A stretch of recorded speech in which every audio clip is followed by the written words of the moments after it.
L'électricité, une offre que toutes les populations ont intégrée, ce qui constitue une motivation réelle du projet d'amélioration à l'électricité au Sénégal qui s'inscrit dans la dynamique d'accès universel en 2025 et couvre toutes les zones urbaines et périurbaines du pays. C'est en cohérence avec l'option d'équité territoriale et d'équité sociale que M. le Président a prise.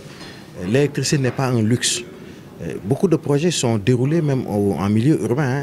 Aujourd'hui, si vous allez à Dakar avec le fameux projet de boucle de 90, pratiquement tout le réseau de Dakar a été remis à neuf, a été en tout cas mis aux normes pour permettre d'avoir l'accès dans d'excellentes conditions.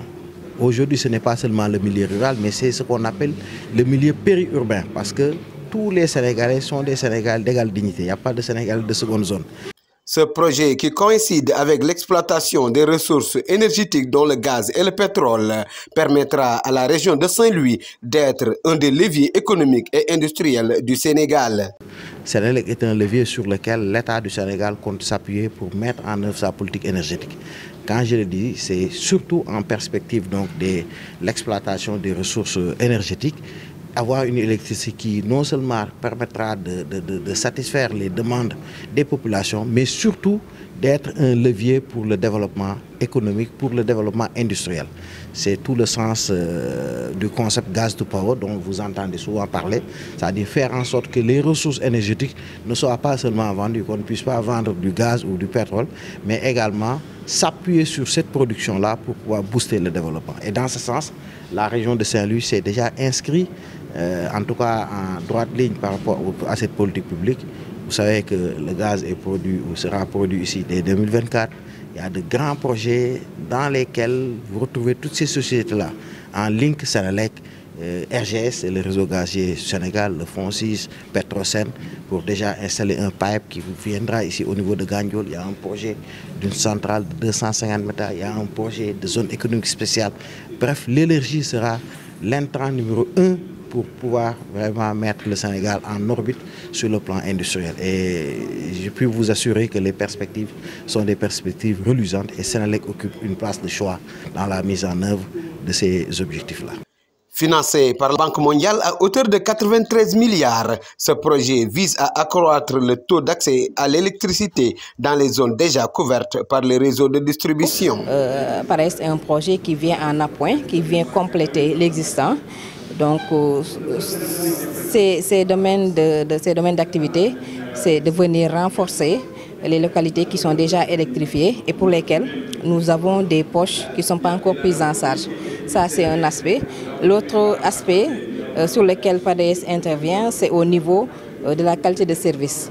Parce que Sénélec reçoit souvent des doléances des populations qui reviennent un peu sur la qualité de service de l'électricité, notamment les nombreuses basses tensions qu'on note au niveau des ménages. Donc, PADES vient contribuer à l'amélioration de la qualité de service au niveau des zones qui font partie du projet.